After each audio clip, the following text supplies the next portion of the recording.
Hello and welcome to Mark's Garden UK. In today's video I'm going to demonstrate how to transplant a rose, and this is the rose I'm going to transplant.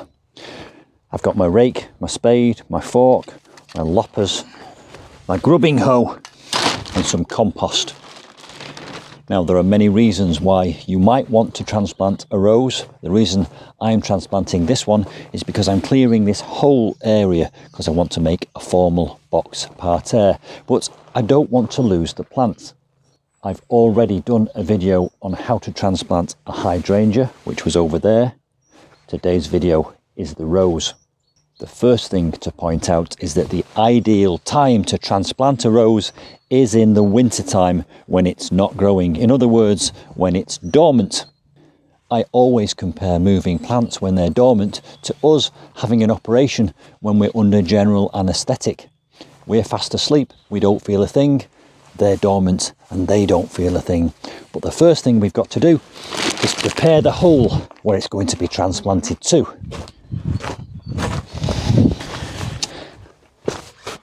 Get the hole ready in advance so that when you dig the plant out of the ground, its new home is ready and waiting. And at the bottom of the hole, I'm going to add a little bit of enrichment in the form of compost.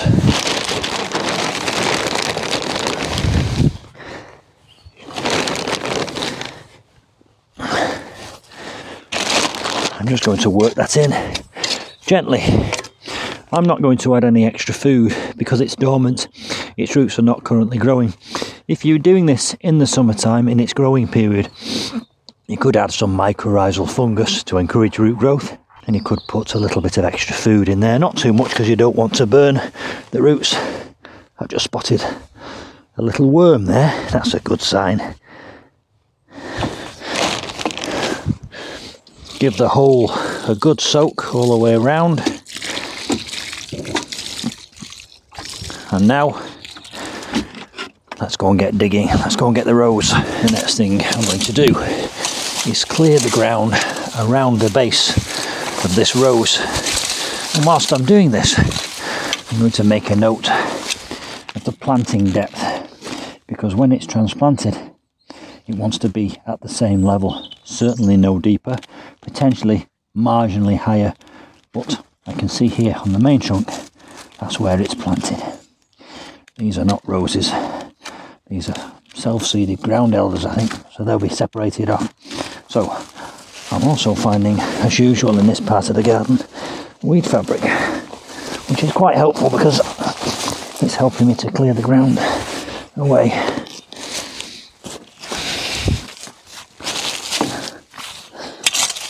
A reasonable idea now of how deep this rose was planted. Very spiky plant. I've actually bought these gloves off Amazon. They're supposed to be thorn proof. We'll see how we get on. I'll put a link below the video. So there's our rose. The next part of the process is giving it a bit of a prune. I'm going to start off just using my large loppers to take off the bulk of the plant. Exercise care when you're doing this because these can fly off and they do have some very sharp thorns on them. I will show you in a moment what we're going to do in terms of pruning a little bit lower down because it is slightly different, but for now I'm just getting all this extra growth off. And as I cut in to these branches with the ratchet loppers, I can see very clear evidence of life. It's looking quite green here and quite healthy, which bodes well for the future. Let's get a bit more off. Not only does pruning it back make it more manageable when we're moving it, it also changes the plant to root ratio, because however careful we are going to be disrupting these roots. So it's helpful to any plant, if you disrupt the root system, to give it less to cope with in terms of growth above the ground. And if you can hear some snuffling and grunting, it's my little dog here just off camera. Let me show you.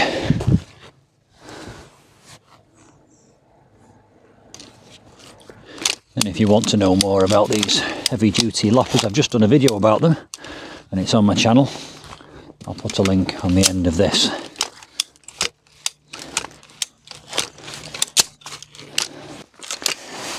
Now that I've got it down to a more manageable shape, I'm going to do a little bit more pruning. And what I'm going to do with this is I'm going to prune out some of the centre growth to make it airy so that the air can get in. I'm going to take out a lot of the dead growth, and then I'm going to prune it back, and I'll show you in a minute, but I'm going to make diagonal cuts just above a bud. The reason I'm doing diagonal cuts is because it helps the water to run off when it gets rained on. And you do that just above an outward facing bud so that encourages the growth outwards, so that you get a nice open bowl that the air can get inside of, because roses are very sensitive and you don't want the air to stagnate within them because it can encourage disease. Let me get some smaller loppers. Let me get this out of the way because that's nothing to do with the rose. So, a nice diagonal cut just above a bud.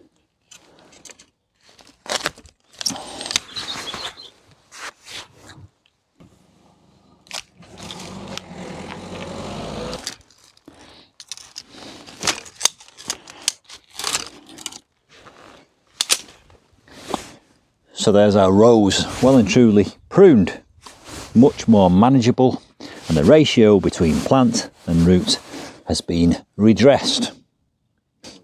I have noticed whilst I've been pruning at this that there are quite a few of these little ground, what I'm calling ground elders, in and amongst the roots. They will have to come out. I don't want it to have any competition when it gets transplanted. So the next thing I'm going to do is I'm going to dig quite a generous amount of root out with it.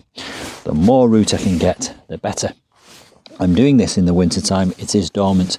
If you were to do this in the summer because you had to, give it a good soak in 3 or 4 days leading up to when you transplant it. I'm just starting off with my grubbing hoe because it gives me quite a bit more control than the blunt instrument of a spade. You can really feel what you're digging into with this grubbing hoe. And I'm finding here there's some lumps of concrete, so I'll carefully negotiate around the outside of that.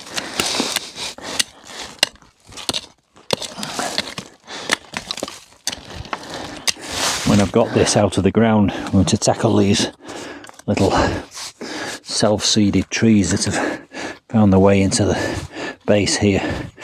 These are coming out. Really important to watch your eyes on the end of these stumps. I'm going to put the fork under it now and see whether there's any movement at all.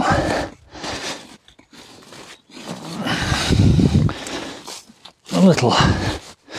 We'll just go in around each side and just give it a bit of a gentle ease, leverage. It's coming slowly but surely. I'm a little bit hampered by this fence at the back. I can't get in. No access at the rear. But I'm pretty sure with the access I have got, I'll be able to get this out pretty soon. This has probably got quite a solid deep taproot, some of which will be sacrificed. It's coming. Gently teasing, gingerly, trying not to damage the roots. I don't mind if the soil comes away, but the fewer of those roots I can snap, the better its chances will be in its new location. Let's get some of this soil away carefully. And don't forget, keep a note of where ground level is, because that's where it's going to be planted in its new place.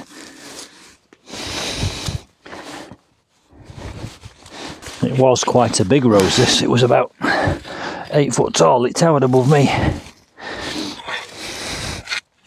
So it will have a proportionately large root system supporting it.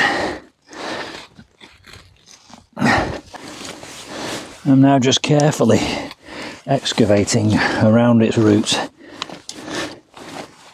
I want to separate these off without damaging its roots too much. And you can see it's got a nice long root here. So I'll follow that as far as I can and take it with him. The jeans have just ripped open. And we'll keep that. We'll give that a snip. And there is our rose.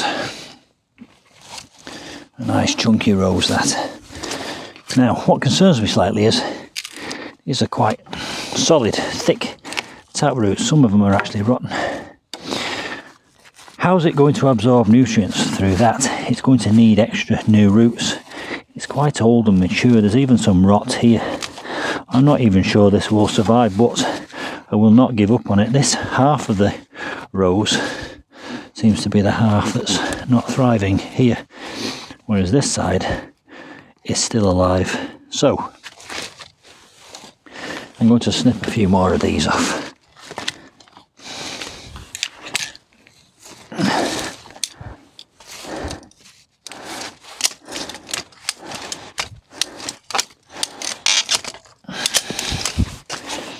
There is some greenery there, that's still alive. These are not. Let's go and get this in the ground and give it a good soak. When it's in the ground, I'll take a bit more off.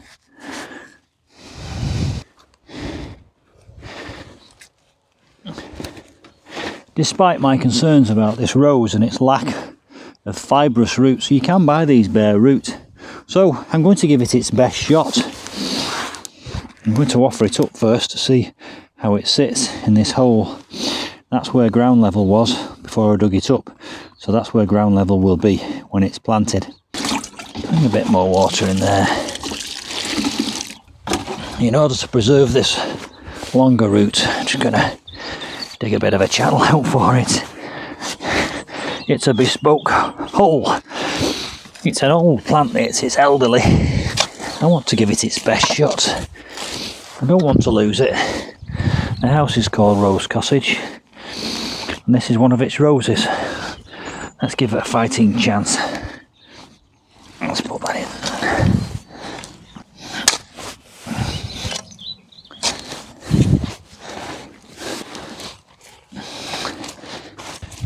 Now, to my eye, there's still quite a lot of growth here above the ground for that rootstock to be able to cope with. You can buy roses bare root, and they do reasonably well. So I'm not too concerned, but when it starts growing, this might be too much for that small root to provide for. So I'm going to take a little bit more off. Then I'm going to heel it in and give it a good soak.